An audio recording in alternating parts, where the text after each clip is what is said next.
Je voudrais écrire.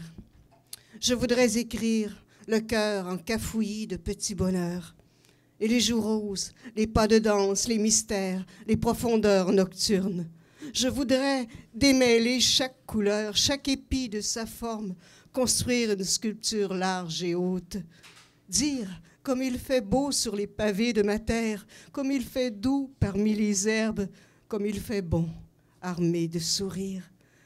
J'aimerais citer nom à nom les alentours du silence, les racines inconnues de la chance, les mains habiles de mes amis de toujours. Je voudrais créer une météo nouvelle, un rendez-vous champêtre, parler à voix claire, à voix forte, pour nommer tout ce que je connais bien. Bien et trop peu, très trop peu. Je voudrais tant et tant. La quiétude du moment dépose à mes côtés un lac, une barque, un océan tranquille. Mais dans le clapotis de mes os, il y a encore trop de bruit, d'incertitude. Tout est toujours trop loin de mon corps en impatience, tout brille en démesure. Je n'arrive pas à prendre, à toucher la moindre des offrandes. Et le recoin m'informe de la misère cachée aux orifices des chemins. Je voudrais écrire, dire, témoigner de la réalité de notre terre. Soudain, le temps s'arrête, me fixe, me dévisage et repart aussitôt à vitesse folle. Désarmé, je reste là, hébété de la frénésie du temps, de tous ces aigus musicaux. Une plume à la main, je fige, puis je tourne la page, au pas du prophète heureux de s'asseoir, de refuser le vertige des heures. Je voudrais, je veux, j'écrirai, sans préambule, sans politesse, sans souci, sans égard pour le temps ravageur. Oui, sans égard pour le dévastateur. Je trouverai les mots qui m'attendent, qui n'attendent que ma main et qui, blottis au fond de moi, vivent dans la patience et l'espérance des poèmes à venir.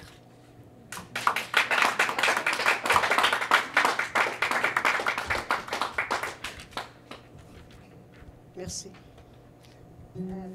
L'accompagnement de Serge de Repentigny.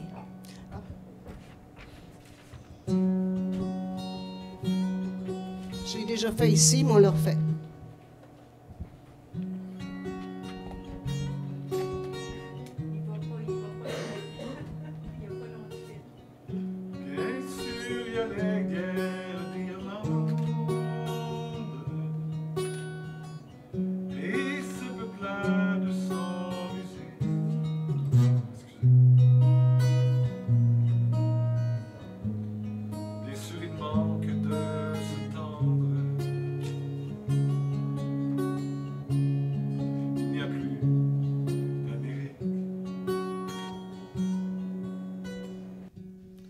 Enfin, je reprends la plume.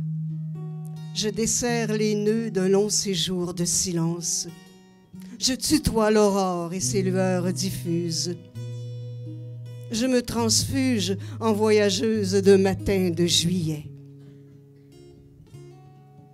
Nous sommes octobre pourtant, muette et sombre, attendrie et sans feu que celui des visages d'hier, que les promesses d'un Dieu inconnu, imparfait. Je deviens plusieurs songes dans un abri à hauteur modeste, et dans les mains, plume au sang, à l'encre sauvage. Et Brel, qui me hante encore, qui se tourne contre moi en quête d'une femme heureuse. Je n'ai pourtant pas d'île au large de l'espoir, qu'un festin de feuilles dans ma chambre, qu'un amour blotti dans les draps de la démesure. Et Brel, qui me parle avec tous ses mots au pied des vagues maritimes. Oh, j'ai hâte à demain. À nouveau, je tutoierai l'aurore, reprendrai le chemin bleu d'hier, oublierai l'octobre de nos démences, de nos défaites en terre québécoise, oublierai notre soif jamais assouvie. J'ai hâte au bateau en partance pour le rêve. Je dors en ce moment, mon corps incline la tête, étonné de se voir encore debout. De Brel, ma plume devant moi flanche, et les mots de Brel qui me hantent encore.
Se voir encore debout.